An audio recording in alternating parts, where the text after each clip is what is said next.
शेर जंगल का राजा क्यों है वो पूरे जंगल का राजा।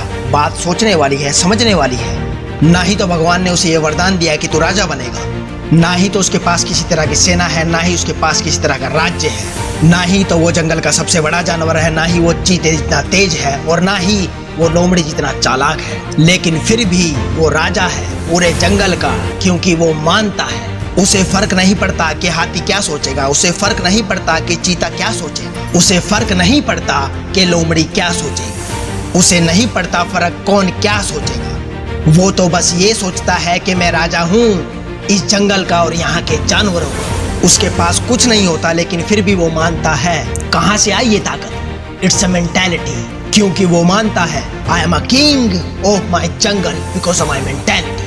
मैं ये बताने की कोशिश कर रहा हूँ कि एक जानवर का माइंडसेट कैसा है, एक शेर का माइंडसेट कैसा है। इस बात से ये साबित होता है कि तुम्हारे हालात चाहे जैसे भी हो, बद से बदतर क्यों ना हो, और फिर चाहे तुम अमीर हो या गरीब हो, लोग तुम्हारे बारे में क्या सोचेंगे, क्या कहेंगे। ध्यान से सुनो, कुछ भी मैटर नहीं करता। मैटर करता है कि तुम क्या कर सकते हो, तुम कहाँ तक लड़ सकते हो, क्या सोचते हो तुम खुद के बारे में। तुम गुलाम नहीं हो किसी के, तुम्हें खुद को यकीन दिलाना है। तुम गुलाम नहीं हो किसी की बातों के, तुम्हें खुद को यकीन दिलाना है। तुम गुलाम नहीं हो किसी के सहारे के, तुम्हें खुद को यकीन दिलाना है। अगर हाथी चाहे तो शेर को मार सकता है, जिराफ चाहे तो शेर को मार सकता है। इन दोनों के अंदर ताकत है शेर को मारने की, लेकिन नहीं मार पाते क्योंकि उनके दिमाग में ये घुसा हुआ है कि मैं नहीं कर सकता, विश्वास नहीं है खुद पर। लेकिन शेर के अंदर होता है कि मैं कर सकता हूँ, मैं हाथी को मार सकता हूँ, मैं जिराफ को मार सकता हूँ। जानते हो ऐसा क्यों?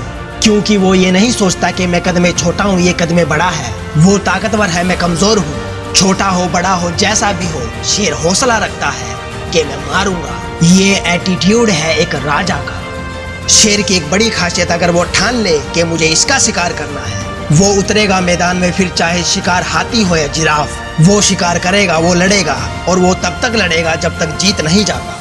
अगर वो नहीं जीतता है तो फिर भी लड़ता है। वो भागता नहीं है, रुकता नहीं है, झुकता नहीं है, डरता नहीं है। भले वो वहां मर जाए पर लड़ते लड़ते मरता है, क्योंकि उसके अंदर एटीट्यूड होता है कि मैं मरूंगा तो लड़ते लड़ते मरूंगा, पीछे हटकर नहीं मरूंगा। तुम्हें हाथी नहीं बनना है, तुम्हें जिराफ नहीं बनना है, तुम्हें शेर बनना है। मुकाबला करना है डटकर। जब तक लड़ोगे नहीं तो कैसे पहचानोगे कि तुम्हारी असली ताकत क्या है। इस बात से कोई फर्क नहीं पड़ता कि लोग तुमसे क्या कहते हैं, फर्क तो इस बात से पड़ता है कि तुम खुद से क्या कहते हो। खुद से ये कहना है कि मैं कर सकता हूँ, खुद को यकीन दिलाना है कि मैं लड़ सकता हूँ। एक शेर तुम्हारे अंदर बैठा है, उसे बाहर आने दो, बनने दो राजा उसे। तुम कमजोर नहीं हो, तुम्हारी सोच कमजोर है। तुम छोटे नहीं हो, तुम्हारी सोच छोटी है। और जिस दिन तुमने खुद से ये कहना बंद कर दिया कि मैं नहीं कर सकता, और ये कहना शुरू कर दिया कि मैं कर सकता हूँ, तब दुनिया की कोई भी ताकत, कोई भी परेशानी तुम्हें हरा नहीं सकती। बस तुम्हें खुद को यकीन दिलाना है कि मैं राजा हूँ, मैं राज करने के लिए पैदा हुआ हूँ। जय हिंद, वंदे मातरम।